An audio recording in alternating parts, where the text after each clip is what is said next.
Dalam satu khabar kita mengenal ada sosok pemuda yang sangat taat kepada Allah Subhanahu wa taala. Dia bernama Juraiz. Kisah ini begitu melegenda, banyak orang yang tahu akan kisahnya dan ini menjadi sebuah teladan bagi kita. Juraiz itu seorang rahib ya. Rahib ini orang yang suka, kalau bahasa kita, tetapa ya. Orang yang suka menyendiri dalam bertapa di sebuah biara. Nah, Juraiz ini hidup pada masa antara masa Nabi Isa dan sebelum datangnya masa Nabi Muhammad SAW. Juraiz itu orang yang sangat taat kepada Allah dan taat kepada ibunya. Bapaknya sudah meninggal dan tinggal ibunya yang sudah tua. Ibu dari Juraiz ini juga seorang ibu yang soleh. Dia senantiasa datang ke biara untuk melaksanakan ibadah kepada Allah Subhanahu wa taala. Jadi anak dan ibu ini dua-duanya adalah orang yang taat kepada Allah, senantiasa melaksanakan ibadah dalam kondisi apapun.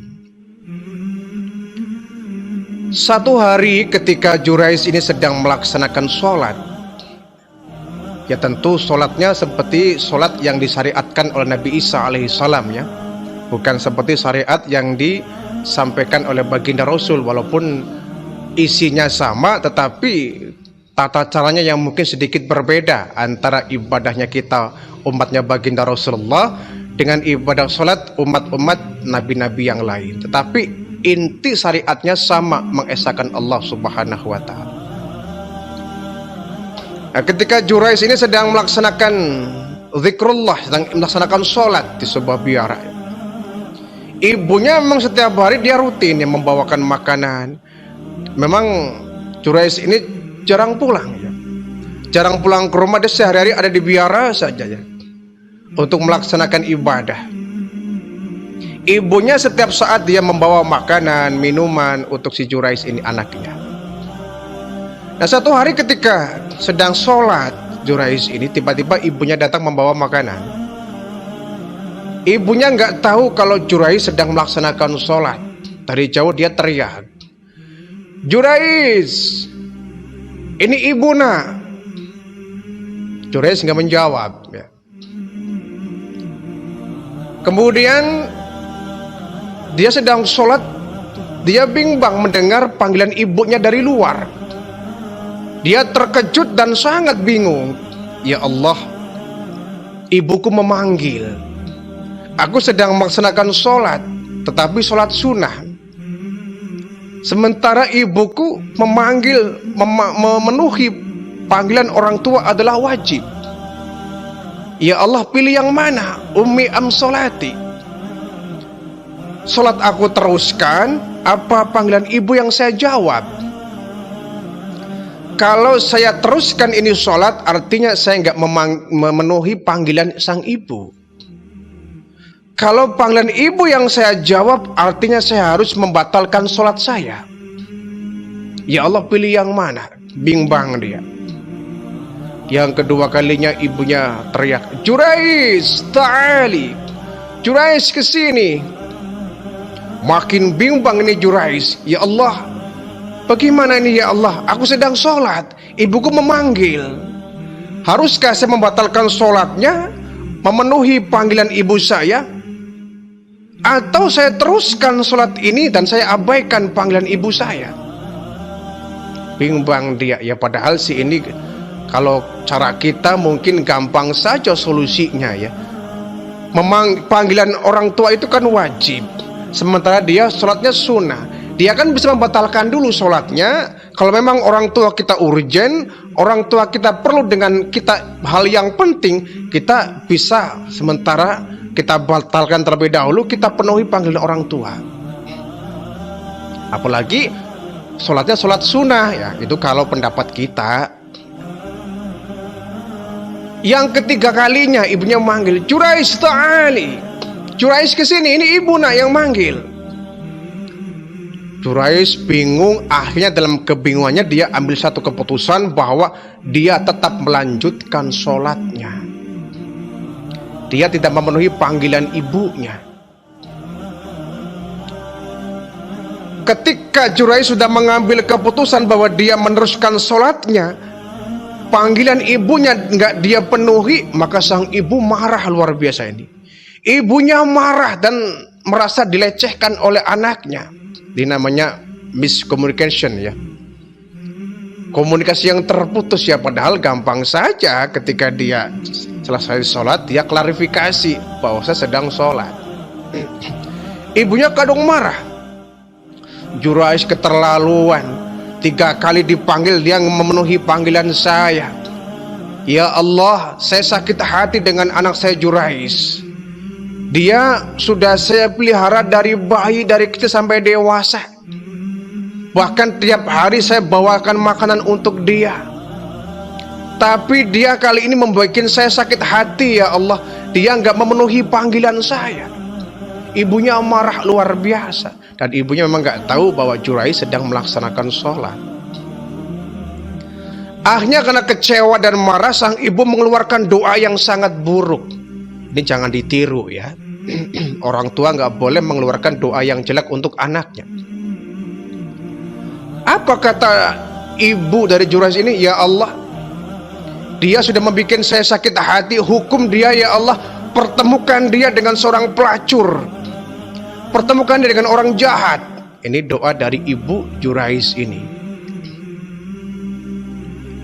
Pulanglah ibunya ke rumah. Jurais tetap melaksanakan ibadah. Ketika Jurais ini pulang, ya memang ada klarifikasi. Bu, maafkan saya. Saya sedang melaksanakan sholat tadi ketika ibu memanggil. Bukan saya yang memenuhi panggilan ibu, saya sedang sholat. Kenapa engkau nggak batalkan dulu kau penuhi panggilan ibu? Ya saya sedang sholat bu, saya nggak bisa kemudian memenuhi panggilan ibu. Sang ibu ini sudah terlanjur ya, sudah terlanjur menggunakan kata-kata yang tidak baik, terlanjur memberikan doa yang nggak baik. Ya walaupun dimaafkan sih dimaafkan, tapi doa ibu yang pertama tadi tetap berlaku. Kenapa? Sang ibu ini tidak langsung ya Allah cabut ya, sila kita mencabut doanya. Ya Allah, aku nggak jadi ya Allah, jangan engkau timpakan bencana kepada Jurais. Tidak. Sang ibu ini nggak kemudian dia bertobat, nggak kemudian minta kepada Allah agar Allah nggak menimpakan hal yang negatif kepada anaknya. Akhirnya meskipun sang ibu sudah memaafkan, ya tetap Allah memberikan keputusan. Allah memberikan apa yang sesuai dengan doa dan permintaan sang ibu tadi, agar Jurais jangan dicabut nyawanya terlebih dahulu sebelum dia bertemu dengan orang jahat, ketemu dengan orang perempuan yang tidak baik. Doa sang ibu Jurais ini pun dikabul oleh Allah. Karena dia lupa nggak klarifikasi kepada Allah, nggak mencabut doanya lah ya, nggak mencabut laporannya kalau dalam dunia hukum sih. Nah satu hari ketika Jurais sedang ibadah, biasa tuh kalau ada orang yang ahli ibadah tuh, orang yang usil kan tuh banyak tuh, orang yang nggak suka kan tuh banyak ya. Jadi satu komunitas kalau ada orang yang ahli ibadah, apalagi anak yang masih muda, dia ahli ibadah, pasti dia nggak jauh dari orang jahat, orang yang syirik, orang yang munafik, orang yang suka usil pasti banyak gitu. Sok soleh lah, sok suci lah, sok dekat dengan Allah lah, pasti ada ya. Ada lah kita pasti, di masyarakat kita juga ada pasti. Nggak semua orang suka dengan kita. Kalau ada orang yang soleh, ahli ibadah, sering ke masjid ya, pasti ada saja orang yang usil, orang yang kurang senang dengan kita. Ya tentu kita abaikan saja, kita fokus ibadah kepada Allah Subhanahu wa Ta'ala. Nah Jurais ini juga sama itu. Ada orang-orang jahat yang ingin sekali mencelakakan Jurais, ingin menghancurkan jati dirinya, menghancurkan harga dirinya. Dia nggak suka dengan Jurais senantiasa melaksanakan ibadah. Nah akhirnya satu hari ini orang jahat di kampungnya itu Dia menyuruh seorang perempuan, katakanlah perempuan pelacur lah ya, menyuruh seorang pelacur untuk menghancurkan martabat dan kehormatan Jurais ini. Dipanggillah pelacur ini. Nih, ada pekerjaan buat kamu. Apa tuan? Kau datangi biara, iya. Di sana ada pemuda namanya Jurais, iya. Kau rusak dia. Kau bikin cerita fitnah dengan dia. Kenapa tuan? Saya nggak suka dengan dia, agar warga sini semuanya memandang negatif kepada Jurais. Bikin pokoknya fitnah-fitnah yang kurang baik. Baik tuanku. Oh, dibayar ya, ini perempuan ini nurut ya. Satu malam ini perempuan datang ke biara, tempat ibadahnya Jurais. Memang kondisi sangat dingin ketika itu malam ya. Ketuk pintu, dibukalah pintu oleh Jurais. Kaget Jurais, di luar ada seorang perempuan cantik ya. Ada apa? Tuan Jurais, saya boleh nggak sementara untuk mencari kehangatan di tempat ini? Ini di luar dingin sekali. Kamu siapa? Saya adalah musafir yang datang dan lewat di tempat ini. Saya sangat dingin tuanku. Boleh nggak saya sementara mencari kehangatan di tempat ini? Nggak boleh. Kenapa? Anda kan perempuan. Saya laki-laki. Di tempat ini nggak ada orang lain, cuma kecuali saya. Kalau Anda masuk ke sini, nanti aku jadi fitnah. Nggak apa-apa tuanku, nggak apa-apa kok, saya nggak ngapa-ngapain. Ya tapi nggak boleh. Tolonglah tuanku, saya kedinginan ini. Lama-lama si Jurais ini iba dengan perempuan ini. Kasihan, ya sudah. Kau boleh sementara mencari kehangatan di tempat ini, tapi awas jangan macam-macam ya. Jangan ganggu saya ibadah. Iya Tuan Jurais. Masuklah ini perempuan ke dalam biara. Emang ini perempuan sudah dibayar ya, yang niatnya ingin merusak Jurais ya. Mula-mula kata perempuan ini, Tuan Jurais, dingin sekali. Ya lalu apa? Mau apa kamu tuh? Saya itu butuh kehangatan. Maksudnya apa kamu tuh? Ya tempat ini kan gak ada orang ya. Gak ada orang kan. Bolehlah Tuan sementara megang tangan saya dingin sekali. Tolong pegang telapak tangan saya dingin sekali. Gak mau. Lebih baik kamu keluar dari sini kalau mau macam-macam kamu. Tidak tuanku, saya cuma kedinginan. Ayolah tuanku, nanti ibadahnya nanti agak malam saja. Sementara ngobrol dulu dengan saya. Saya sedang sangat dingin banget. Saya butuh kainmu untuk membalut tubuh saya supaya terasa hangat. Tidak. Pokoknya aku mau ibadah dan kamu jangan ganggu. Kalau kau ganggu, lebih baik kau pergi dari sini. Iya tuanku. Akhirnya siap-siaplah ini Jurais untuk melaksanakan sholat yang gelar sajadah. Dia akan melaksanakan sholat. Ini perempuan dasar perempuan bayaran ya. Dia bukannya diam, malah dia semakin binal. Dia buka separuh bajunya. Dia buka separuh bajunya. Dia panggil Tuan Jurais. Ketika Jurais melirik ke perempuan ini, kaget luar biasa, ini perempuan berani amat. Dia buka separuh bajunya. Tuanku dingin sekali. Saya ingin dipeluk. Kamu jangan macam-macam kalau Jurais itu. Kamu jangan macam-macam. Saya dingin tuanku. Ya Jurais hampir tergoda ya. Hampir tergoda Jurais ini. Karena tempatnya sepi, agak gelap. Ditemani perempuan cantik. Dengan pakai baju yang sangat seksi. Nah ketika syahwat ini sempat muncul, Jurais mendekat pada sebuah obor ya. Lentera api lah. Kemudian Jurais ini dia mencelupkan ujung jarinya ke dalam api itu. Ya. Panas luar biasa. Ketika ujung-ujung jari itu tersentuh api obor yang ada di ruangan itu, maka syahwat yang tadi sempat muncul hilang kembali.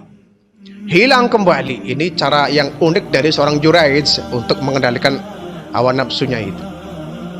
Kemudian dia pun bergegas untuk melaksanakan ibadah. Ketika sedang ibadah, perempuan ini makin berani dia, yang dibayar ya, makin berani dia megang-megang bahunya, megang-megang badannya. Digoda lah dia, dibisik ke telinganya, dipeluk dari belakang. Tapi Jurais tetap fokus ibadah. Dia fokus ibadah. Dia fokus ibadah. Tapi semakin dia fokus ibadah, ini perempuan semakin nakal ya. Semakin binal, aksinya semakin gila dia. Sampai seluruh bajunya dibuka ini perempuan. Dia ngesat di depan Jurais ya, meluk sini, pegang sana, pegang sini, ya ngelus ini terus agar si Jurais ini tergoda dan terangsang. Tapi memang Jurais ini dipelihara oleh Allah Subhanahu wa taala. Dia tetap fokus ibadah. Ya. Dia fokus ibadah. Memang perempuan ini kebetulan sedang hamil ya. Sedang hamil nih perempuan. Namanya juga pelacur ya, mungkin hamilnya dengan laki-laki lain. Dilalah ya, ini perempuan sedang hamil ya. Hasil dari hubungan dia dengan seorang pengembala ya. Namanya juga perempuan gak punya suami ya. Pelacur ya, dia mau saja sama yang lain. Kalau bayar ya dilayani, dibayar ya dilakoni ya. Istilah kita mah, siapa yang bayar ya dia akan bekerja untuk yang bayar. Nah, sebelum dia menggoda Jurais, sebelumnya dia sudah berzina dengan seorang penggembala kambing. Jika dia hamil, nah, setelah hamilnya agak sedikit membesar ya, usia 4 bulan lah, mungkin 4 bulan. Nah, baru dia disuruh oleh orang menggoda Jurais. Sehingga dia ketika menggoda Jurais di tempat itu, memang ini perempuan sudah dalam kondisi hamil. Berputar-putar dia dengan kondisi bugil, telanjang bulat di depan Jurais. Sampai datang waktunya pagi. Begitu pagi, dia nggak berhasil menggoda Jurais ini. Akhirnya begitu dia nggak berhasil, jadi langsung pakai bajunya ya. Dia keluar dari biara sudah agak siang, sudah mulai pagi ya, sudah mulai pagi. Udara mulai agak terang. Nah, orang yang jahat ini yang menyuruh sang perempuan ini, dia mengumpulkan warga-warga sekampung. Ini ada heboh ini, Jurais telah berbuat zina, yuk kita gerebek. Semua orang menggerebek biara. Ketika orang berkumpul di depan biara ini, ya Jurais masih ibadah. Dia masih ibadah, masih zikir, masih wirid. Ini perempuan keluar dari biara. Orang pun kaget. Orang semua kaget. Jurais? Aku nggak percaya. Dia kan orang ahli ibadah. Dia soleh. Kok dia bisa satu ruangan dengan seorang perempuan? Siapa dia? Istrinya kali? Bukan. Jurais belum nikah. Jadi dia nggak bakal nikah. Wong dia seorang yang ahli ibadah. Tiap hari dia di biara saja. Boro-boro dikenal perempuan. Nah, ini perempuan siapa? Nah, Jurais sudah mulai nakal ini. Orang ramai itu, orang ramai. Perempuan ini sambil nangis pura-pura. Tuan, maafkan saya terpaksa menyampaikan berita yang kurang baik. Kurang baik apa? Jurais tadi malam telah bersama saya di tempat ini. Yang benar iya. Dan dia sudah berbuat zina dengan saya. Dan saya sudah berlaku seperti suami istri dengan dia. Masa? Iya. Jurais langsung keluar untuk memberi klarifikasi. Tuan, jangan pernah percaya dengan ucapan perempuan ini. Ini perempuan tadi malam dia merengek ingin nginep di tempat ini. Sudah saya larang. Tapi dia mengaku kedinginan, dia musafir. Saya kasihan. Saya beri dia tempat di biara ini. Dan semalam saya nggak pernah berbuat apapun dengan dia. Kata perempuan, bohong Tuan. Ini buktinya saya barusan melepas baju ini. Dia sudah bermalam-malam dengan saya di tempat ini Tuan. Jangan percaya, kata Jurais. Orang sudah kadung, bagaimana mungkin ucapan Jurais bisa dipercaya? Wong buktinya ada Jurais. Ini perempuan baru keluar dari tempat ini. Kau berbuat apa semalam? Tidak, saya nggak pernah berbuat apa-apa. Iya, kami sih bisa aja percaya. Cuma ini buktinya ada. Ini perempuan habis keluar di tempat ini dalam kondisi habis mengenakan baju. Udah, ini pokoknya Jurais akhirnya dibawa, ya, diikat, kemudian dibawa, diseret ke depan raja. Ketika itu ada seorang raja ya, pemimpin daerah lah mungkin ya. Tuan Raja, ada apa? Ini Jurais sangat disayangkan dia. Kenapa? Kita kenal selama ini Jurais kan ahli ibadah. Kali ini dia gila. Gila bagaimana? Dia sudah berbuat tidak senonoh dengan perempuan ini di biara. Kapan itu? Tadi malam. Masa iya? Ini buktinya perempuannya ada. Dan setelah kami gerebek dia, memang di perempuan baru saja keluar dari ruangan biara ini dalam kondisi dia baru mengenakan baju. Yang benar Jurais, tidak tuan, itu fitnah. Demi Allah, saya nggak pernah melakukan apapun dengan perempuan ini. Silakan tuan boleh percaya boleh tidak. Ya tapi Jurais, ini buktinya perempuan ada. Bener tuan, kata si perempuan ini. Saya tadi malam semalam suntuk bersama dia di biara ini. Kami sudah bermesraan dari semalam suntuk dengan Jurais. Ya, Jurais kan marah. Hei perempuan laknat, kamu jangan macam-macam. Kau jangan tuduh saya macam-macam. Akhirnya ya memang dalam kondisi genting seperti itu sulit dibuktikan. Ibunya datang tergopoh-gopoh. Tuan Raja, saya ibunya. Ibunya Jurais, betul. Saya sama sekali nggak percaya kalau anak saya Jurais melakukan itu. Nggak mungkin tuan. Anak saya anak yang soleh, anak yang berbakti kepada saya. Dia taat kepada Allah. Tiap hari dia hanya zikir di tempat biara ini. Nggak mungkin dia berbuat senonoh tuan. Saya ibunya, saya tahu persis watak anak saya. Dia anak baik, nggak mungkin berlaku begitu. Ibu sih bisa aja ngomong begitu ke anak ibu. Enggak, saya bersumpah, saya sebagai saksi seorang ibu, anak saya anak baik-baik, nggak pernah melakukan perbuatan itu. Akhirnya udahlah, nanti biarkan waktu yang akan menjawab semua ini. Sementara kita bubar dulu. Ketika bubar, dapat sebulan 2 bulan, ini perempuan muncul lagi. Emang perempuan suruhan ini. Ya. Orang yang jahat yang menyuruh perempuan ini, dia kembali mengumpulkan warga. Wahai saudaraku, tuan-tuan, omongan dulu Jurais adalah bohong. Dia katanya nggak pernah menyentuh perempuan ini. Ini buktinya perempuan hamil gara-gara dia. Benar tuan, kata perempuan. Ini perut saya bunting, saya hamil dan anak ini adalah anak Jurais. Wah, geger lagi itulah warga. Berarti Jurais adalah bohong dulu dia. Ya. Dia katanya nggak pernah menyentuh sedikit pun dengan perempuan. Ini buktinya perempuan ini hamil. Ini anaknya Jurais. Heboh lagi lah orang. Dipanggil Jurais. Ya. Bahkan di depan raja sekalian. Ya. Jurais, kata orang-orang, kamu ternyata bohong dan dusta. Apa maksudmu? Ini perempuan katanya nggak pernah kau sentuh. Malam itu kamu nggak pernah berbuat apa-apa. Ini buktinya ini perempuan hamil. Ini pasti anak kamu. Kata Jurais, sebentar dulu, belum tentu anak saya. Apa buktinya? Ya buktinya pengakuan perempuan ini. Hai perempuan, katakan dengan jujur, ini anak siapa? Ini perempuan memang sudah dibayar ya.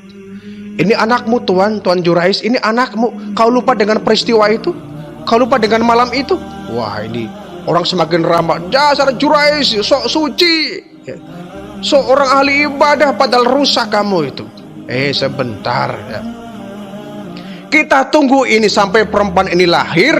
Kalau sampai dia lahirkan anak ini, coba kita tanya anak ini siapa bapaknya. Kalian jangan asal nuduh sebelum ada bukti yang nyata.